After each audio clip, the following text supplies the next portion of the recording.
So I put out a documentary. You know about the documentary. I mean, I guess, or maybe not, but I didn't know about it until I got ready to meet you today. Yeah. And then I was like, wow. You know, Yeah. so where's this documentary available? It's not anymore. It's not. So what happened was I spent $1.3 million making this film. We premiered at the Directors Guild. There was 700 people there, sold out audience, standing room only, amazing, incredible.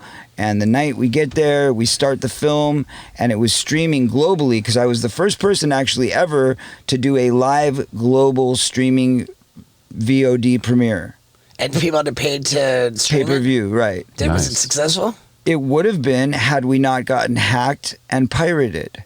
Okay. Okay, so as the film started, all of a sudden the thing froze, and people all over the world who paid money to see the film could not see it because there was an interruption of service. It's called a DDoS server attack.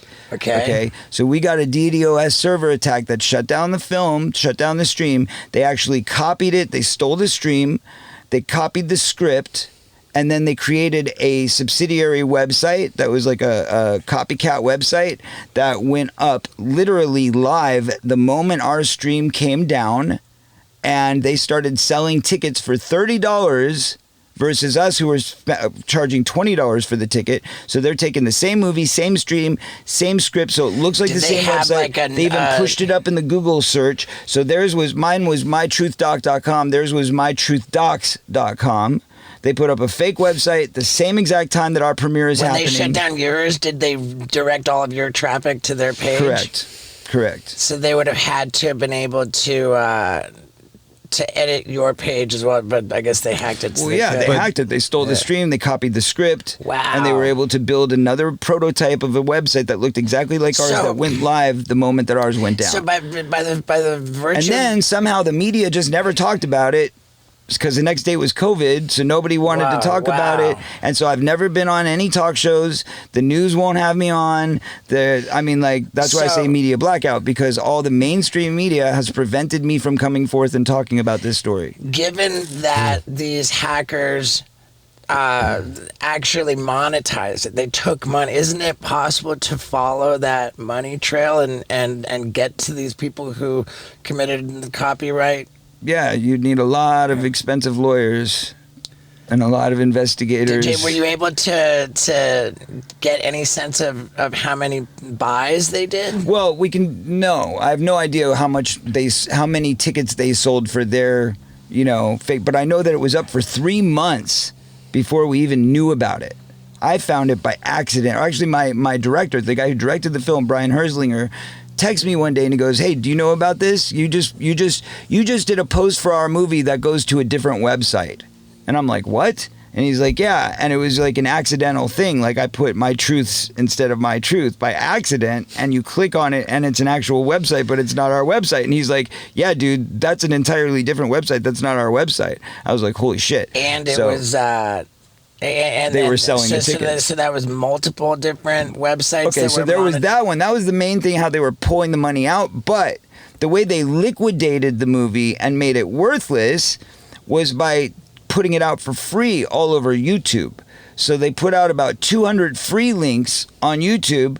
The first one got 250,000 views before YouTube would take it down. And we were sending them letters for weeks and they wouldn't listen because we didn't have the exact right trademark information or the exact copyright information or whatever. And they wanted everything by the book before they would even listen to us that this is our film. Even though I paid for it, even though it's my name on it, I produced it, it's my lawyer hitting you up. But if you don't have the exact paperwork, they're not going to listen. That makes me glad that we got in business with that anti-piracy company before putting out Gnarly. Yeah. We spent like $6,000 to get this anti-piracy company to stamp whatever, Rich. If anywhere my shit shows up, it's gonna be flag trademark type thing. Yeah, and that's it's gonna cool. prevent it from showing up on YouTube. I was so naive, man. I had no idea. I thought hey, I found a foolproof way because look, I put out a book. They edited my story. I put out a film on the Lifetime Network. that, you know, was a pretty good film that I helped produce, they edited and changed the story, even as far as like changing the scenes to make it not what it was supposed to be. You know what I mean? So like everything kept getting changed and edited. How are you going to get the truth out? Everybody kept saying, you got to get the truth out. You got to get the truth out. Fine. How do I do this so that nobody is controlling the narrative but me? Right? Well, the only way that you can possibly do that is to put it out in a documentary format. But even then, you've got to get your E&O lawyers to approve everything to make sure you don't get sued, right? You can't put out anything that's like above and beyond, and you have to work really, really, really hard to prove that everything is corroborated. Like, there is not one thing in that movie that wasn't corroborated by like multiple people. It sounded like that. Those were some pretty fiery allegations. Yeah. Well, but I'm confused why it's, I mean, to be clear, the name of the documentary was My Truth, The Rape of Two Coreys. Right. Exactly. And even saying the word rape on YouTube, I think gets you. Have you not talked about it since then? I have not talked about it. This is the first time. But so you said that this documentary is not available. But so did you ultimately get it all taken down from YouTube? Yeah, so we got them finally taken down. But so 250,000 views at $20 a pop. How much money is that? 250,000 views at $20 a pop. 5 million? More. Try 50 million. Wait, 250? 50 million. I'm bad at math. 250,000 views at $20 a pop. It's 50 million. I think it's 5. It's 5 million. 20 divided by 4. Yeah, it's because divided by 250 though. Well, but it's a quarter million. 250 times 2 is 500,000. Maybe I'm good at and then math. you add 1 0 because it's a 20, so it's 5 million. I don't think so. maybe that's just one of the links, and then you. No, whatever. No, that was definitely just one of the links. But the point is, altogether, it came out to like $80 million. Yeah, I mean, it would have been a lucrative business play. So do you have the? I mean, it wasn't, and we weren't doing it for that. You know, at the end of the day, we just wanted to get the truth out. But I had bills I have to pay back. I have people that, like a whole crew that was working on spec. You know, that was looking forward to it doing well and getting paid. And then on top of it, what we could have done with the profits would have been unbelievable. I'm not good at math either, by the way, so I could totally be Dude, I don't even know, but we should pull out a calculator. Somebody already has, don't worry. Easy. Somebody's sitting there like, you're an asshole. Yeah, on the comments. Of course, you're an asshole. You don't know how to do math. Go bite yourself. They won't even have me on to explain what happened to my film. We're talking about $100 million worth of, you know, liquid corruption that just happened. Tax evasion. Who's paying the taxes on all that money that went through those fingertips? Yeah. I mean, where's all that advertising money? All that, you know. If you can't trace down the people and the money for a copyright claim. And not only that, but they were making DVDs. They literally had DVDs with the packaging, with the artwork, with everything, and you're like, what the fuck? Presumably the documentary, you know, even though you didn't make any money off of it, some people made money off it, and plenty of people saw it. So how is the documentary critically reviewed? Oh, amazingly. Okay. Amazingly. Yeah, I mean, like anybody that's giving an honest review of it, like, okay, so what happened was they tried to act like it didn't happen at all. Like, I did actually read news stories the next morning that said it was all a lie, Corey was scamming his fans, there was no movie. Fortunately, what they didn't expect is they didn't expect that I would have 2 separate copies. So we had the copy that was streaming for the whole world to see, and then we had a separate copy that was the premiere copy at the DGA. So I actually stopped the film 15 minutes in and said, look guys, I don't know if I should finish the movie because it's been hacked online and it's not really fair to all the people who paid to not get to see the movie at the same time as you. So I was thinking about not even playing the rest of it at the premiere and coming back and doing it a separate day once we got it all worked out. And it was actually a bunch of actors who rushed the stage. You know, like Roseanne Arquette was one of them, and she was the most vocal, and she got to the front of the stage and said, Corey, you need to do this now. She's like, do not back down. She goes, that's what they want. They want you to stop the film. They want you to not play it. She said, but if you do this, you're never going to get all of us back here again. You're never going to get a whole premiere full of people. Like, it's never going to happen. And I was like, you know what? She's right. And so because of that, I continued the film and I played the whole movie out. And so the next day, you added in Rolling Stone, LA Wow. Times, Entertainment Weekly. Everybody reviewed the movie and said it was a good movie, and we did the thing, you know? But then everybody that wasn't in the room tried to say that the movie never played. There was no movie. There Right, was okay. no there. It was a nothing burger, blah, blah, blah, blah, So, blah. so for people who are listening to this and they're just dying to see this movie, are you really telling them that it's not available for I them? can't. It can't because, number one, I had to pull it. I had to pull it because of the safety of my life and my family. You know, there was 2 attempts on my life leading up to this, which are documented in the movie. The LAPD, for whatever reason, will not give us the video footage to prove that I was actually attacked because people tried to say that the attack never happened.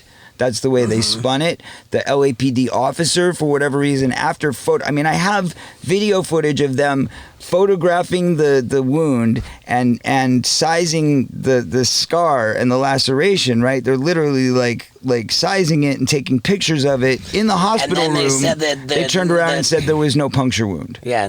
Wow. Somebody tried to it stab was- you in the back of the neck. In the side, it was very tiny. I mean, it was a god. They literally, it was a godsend. I don't know how, I can't explain it, but they missed. So they didn't get very far. They just got like the very tip of the knife into me. So I thought it was like maybe a needle because I couldn't figure it out. I remember the story being that you thought it was somebody was trying to give you Hypodermic like needle. Yeah, I didn't know. But then later on, when I was showing the jacket that I got stabbed into the cops, we saw a slit this big. So you know that it was a knife because there was a slit in the jacket. Okay. So anyway, so I went and filed a subpoena to LAPD for the Freedom of Information Act and said, I know you guys have the footage. You showed me the footage. You can't see what they're doing, but you can easily see that they break into my car and they reach in and they do something, right? Right. Give me that footage for my documentary. Where did this they attack wouldn't give take it to me. place? On Ventura Boulevard And was it? And what was the at night. It was just random. You were there. Or was It wasn't random. Oh, well, They understood. followed me. They followed Okay. me from where I was eating. But it wasn't at like the screening of your movie or No. Right. I was having dinner actually with the director and my friend Jameson Newlander, who played the other Frog Brother, and we were actually discussing, and I was showing them what I call my Bible of evidence, and I was showing them everything, telling them everything that had happened up to that point and why I felt it was necessary to make this documentary, asking Brian if he was interested in, being a part of it. And honestly, he's sitting there looking at me like, is this guy lost his mind? Like, maybe he's gone crazy. This is like over the top. He didn't believe any of it until he saw what happened to me. Yeah. Because I left there that night and I got followed and all this shit went down and I ended up in the hospital the next day. So the attack happened while you were making the documentary. Before we made the documentary. Before. Right. So then the documentary came out. You released it. Right. Since it's been released, were So there we've other had things threats like- or something that makes you want to people retract that and people not leave it out? Yeah, I mean, first of all, it's a constant, nonstop barrage on Twitter, on social media. They're constantly gaslighting me. They're trying to accuse me of things that I never did. Basically what happened was they sent some spies into my life, which are the girls that were part of my Angel tour. A couple of the musicians were not actual musicians. They were spies that were put into my life to cause mayhem and destruction. They're called the It's a honeypot. Crazy, yeah, basically same kind of deal. So these girls were put in there to basically cause mayhem and disarray. And then when I fired them because of the mayhem and disarray, they turned around and made false allegations about me, which were investigated by LAPD, and I was cleared of those false allegations. Yet they keep throwing them out there and they keep adding names to the list, like, oh, there's like 10 girls who've come forward. There's no 10 girls, but they pretend that there's these fake names. So it's 3 girls that were sent into my tour bus, basically, and we know who sent them there, and they were put there on purpose to make me look bad and then make false allegations. But then they start adding names of like other people that either we know, some of the names we don't even know who they are. We've never even met these people, and they just make these names and they basically put a list out there and they put it under false allegations. And it's tied to, for a while, it was actually tied to this girl named Mindy who is running to be a politician, who claimed that she knew all this stuff about me. Like, I'd never even spent more than maybe like 2 nights with her and nothing happened, and like basically she was there as a date. We went on a date, but she was gonna maybe be part of my Angel thing, and then I just decided against it. She just didn't have the right vibe and I wasn't into it, and that never went forward. So she was like, So okay. when were the I'll get back spies at sent it. into your tour bus? Well, basically, the tour bus itself. I mean, I don't even know how much of this I should say. God. I mean, whatever. That doesn't matter. Let's just say this: that what kind of tour bus was it? It was a very nice one. Yeah, dude. Thanks for watching that clip. And if you live in America, there's a good chance that this big badass tour bus is coming to your town with my bucket list tour. What is it? Well, it's an X-rated show full of all the stuff that I would have never have been allowed to do for Jackass. And a lot of it is flagrantly illegal, so it's adults only. And if you live in any of these states, then you better go to stevo.com and check out my tour schedule. Hurry up and get your tickets too, because it's selling out everywhere. Yeah, dude. Woo! Yeah, dude.